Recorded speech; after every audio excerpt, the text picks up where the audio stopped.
Congressman Colin Allred, thank you so much for joining us. You are running in the Democratic primary for U.S. Senate, and I don't think a lot of people may realize that you are giving up a safe seat in Congress to run for U.S. Senate. I'm wondering, how difficult a decision was this for you, and why did you make this decision ultimately? Yeah, well, thanks for having me on, Jack. Listen, I feel really strongly that we can't afford 6 more years of Ted Cruz representing us in the United States Senate. I think Texans have seen that we can't count on Senator Cruz to be there for us in a crisis, whether it's when 30 million Texans are freezing in the dark and he decides to go on vacation. I think he's been one of the most divisive figures in our politics in the country, who's pitted us against each other. And I believe in a very different Texas. I was raised by a single mother here in Dallas who was a public school teacher. My community helped me chase my version of the American dream, from Baylor to the NFL, to becoming a lawyer and to Congress. And I want to make sure that the state that I know is reflected in the United States Senate. Now, that's what I think this election is about. It's not about me giving up a seat or anything like that. This is about the future for our state. We're going to be electing someone who will be serving us until 2030. And I know we're a big, dynamic, diverse state that's growing rapidly. We need to have a senator who knows who we are and reflects that. You are arguably the front runner in the Democratic primary. You have outraised all of your opponents, including the incumbent Senator Cruz.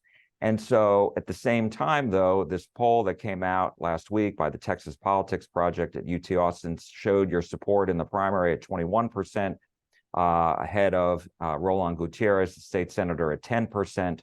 And so I'm wondering, most people haven't made a decision. So what is your path to victory in March? Well, I think polling is premature at this point, but listen, this is about who we think is best positioned to beat Ted Cruz for Democrats, and I think I've shown that I know how to run in and win tough races. As folks around here know, I got elected by beating a 22-year incumbent Republican who had been unopposed in the previous election, had a tough re-election, so I'm battle tested in that regard. But I think it also has to be about, what are we going to do after we beat Ted Cruz? Who's going to be able to bring us together as a state and really as a country?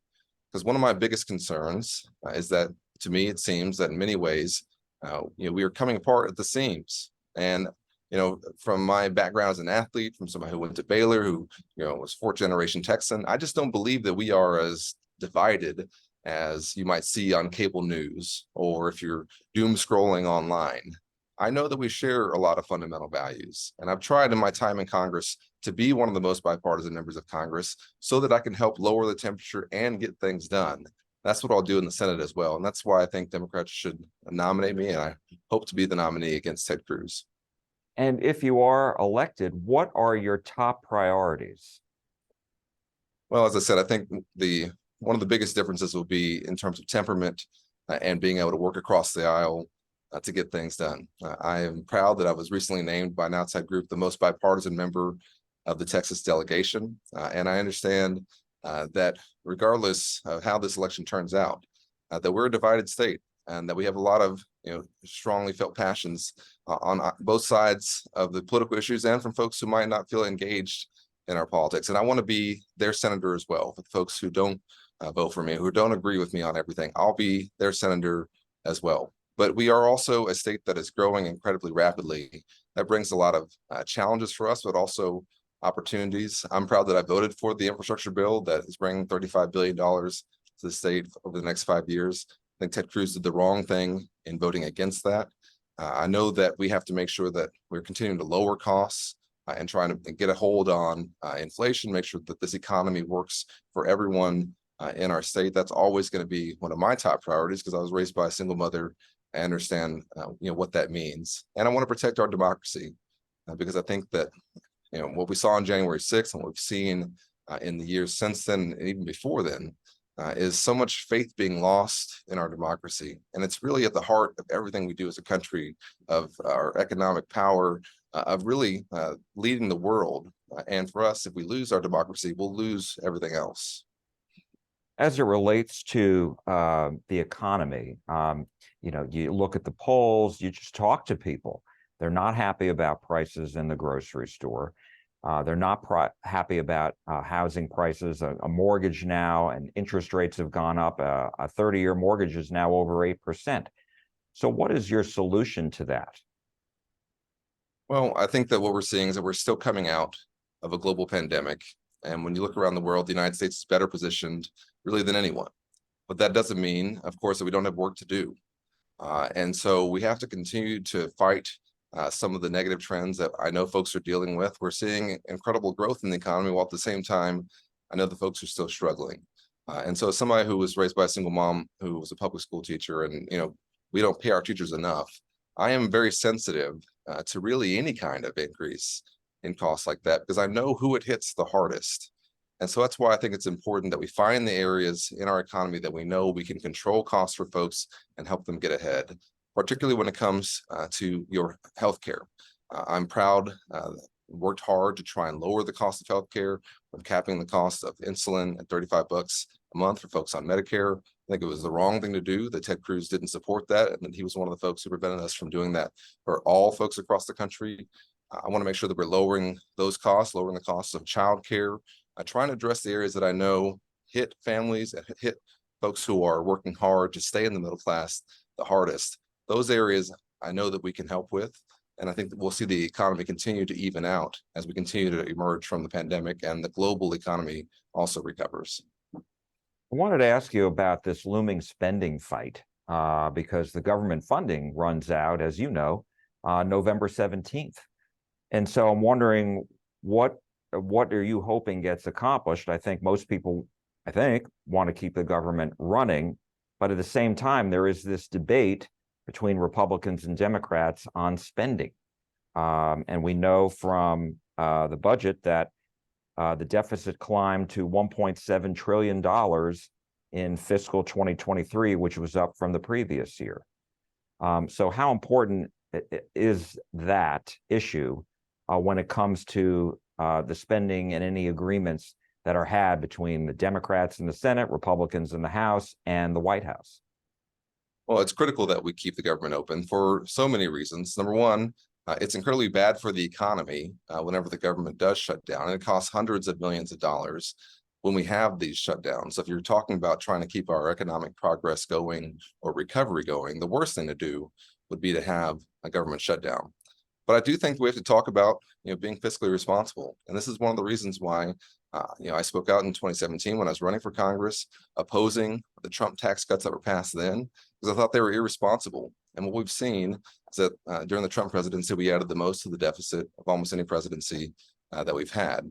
And so now we're in a position where we have to talk about this. And so I want to be a good fiscal steward of our economy. And I think we've reached an agreement earlier in the year when we had the debt ceiling fight that set spending levels that had real cuts in it, but that also I think reached an agreement to keep the government open, that then Speaker Kevin McCarthy almost immediately walked away from, and now we've been in kind of this crisis mode ever since. And so I hope that we can stick to that agreement that got a huge bipartisan vote in the House and in the Senate that does have cuts in it. And let's have some responsible conversations about long-term spending where we can. But you don't do that by shutting down the government. That just hurts us and hurts hardworking folks who rely on the government for basic day-to-day services. Also wanted to ask you about the Israel-Hamas war. What was your reaction when you first heard, like everybody else, about the Hamas terror attacks on Israel and its civilians, and even American citizens as well?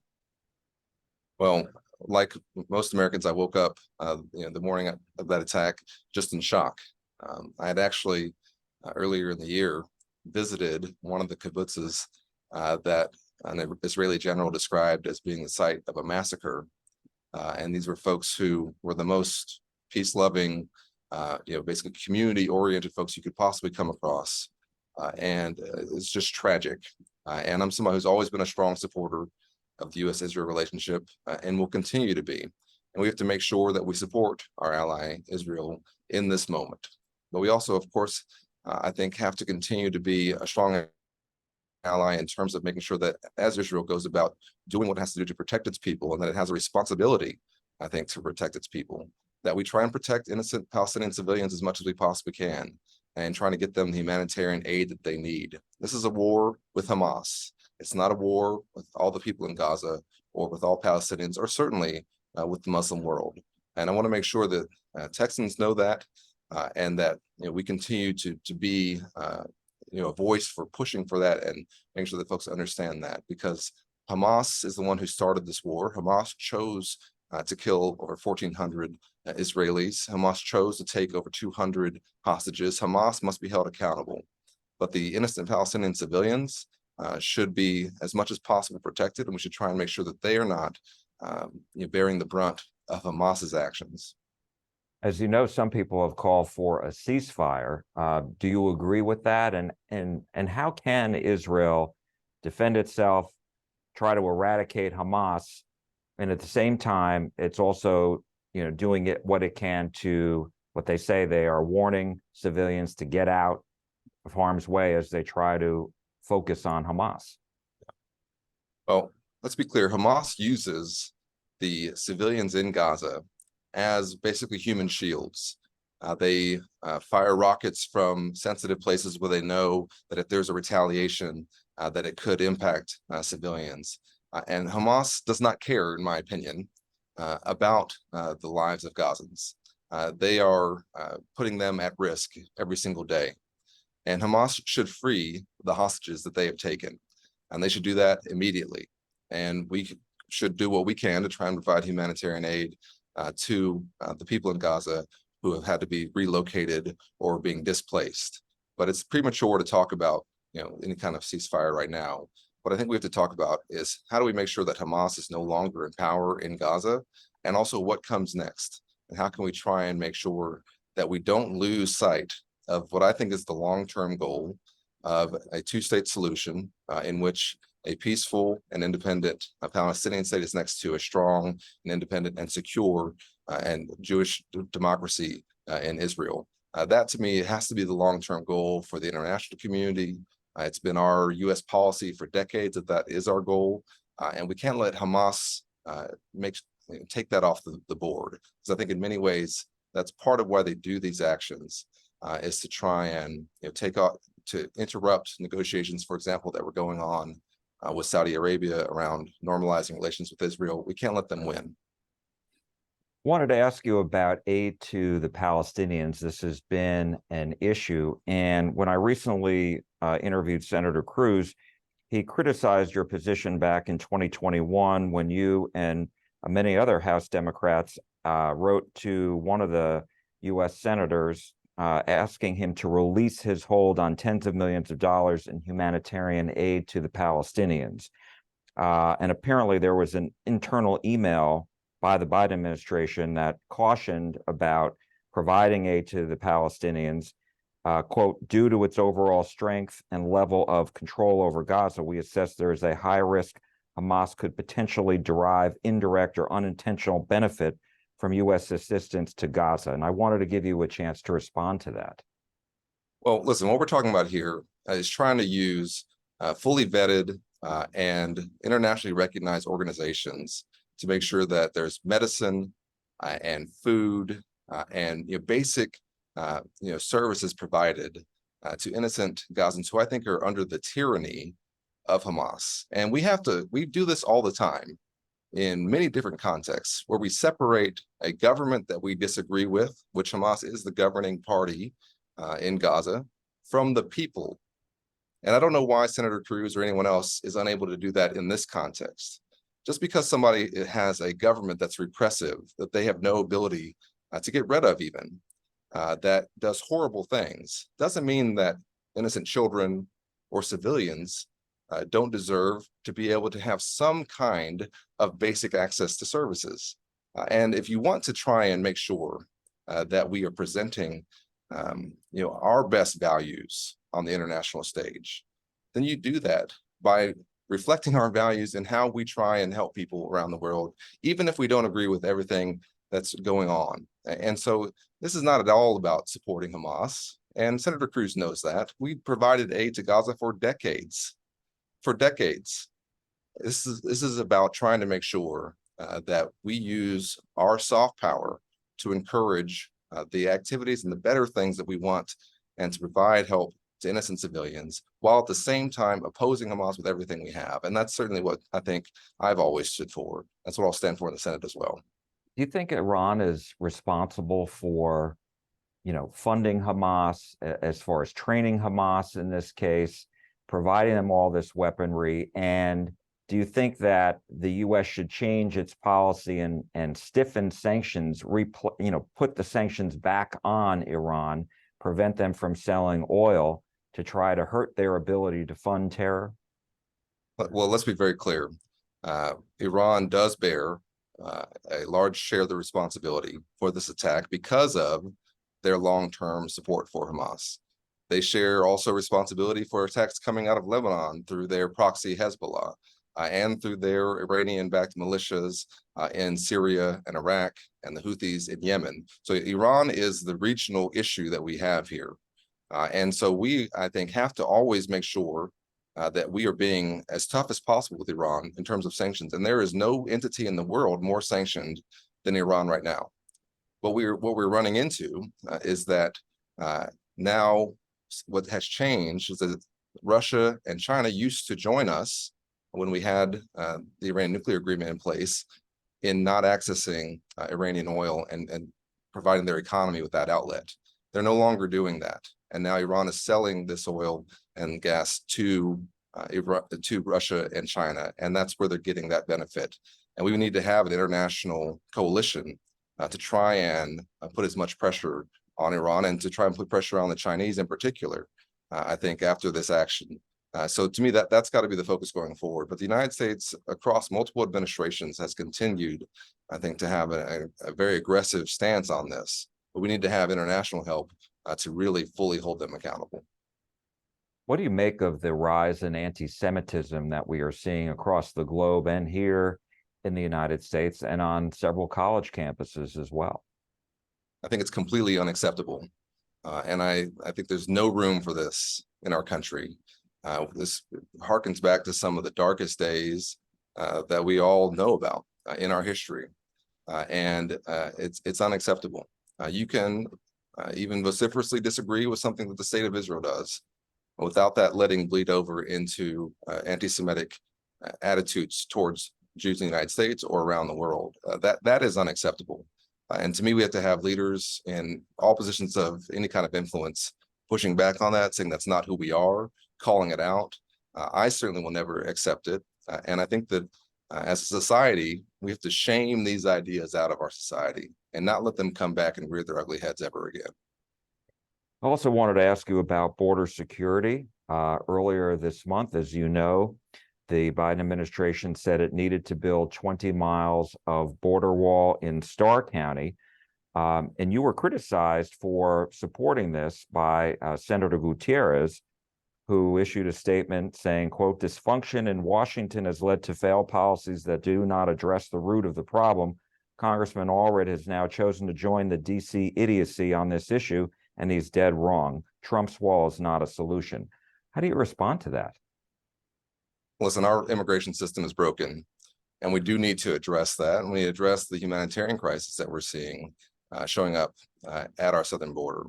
And we need to have a senator in place who actually would know how to do that and can have reach a bipartisan agreement to help us do this. Because right now in Ted Cruz, we have a senator who uses this only as a political wedge issue, who doesn't, I think, have any interest in really trying to find a bipartisan way forward to solve this. We've not had a comprehensive immigration reform since the Reagan era.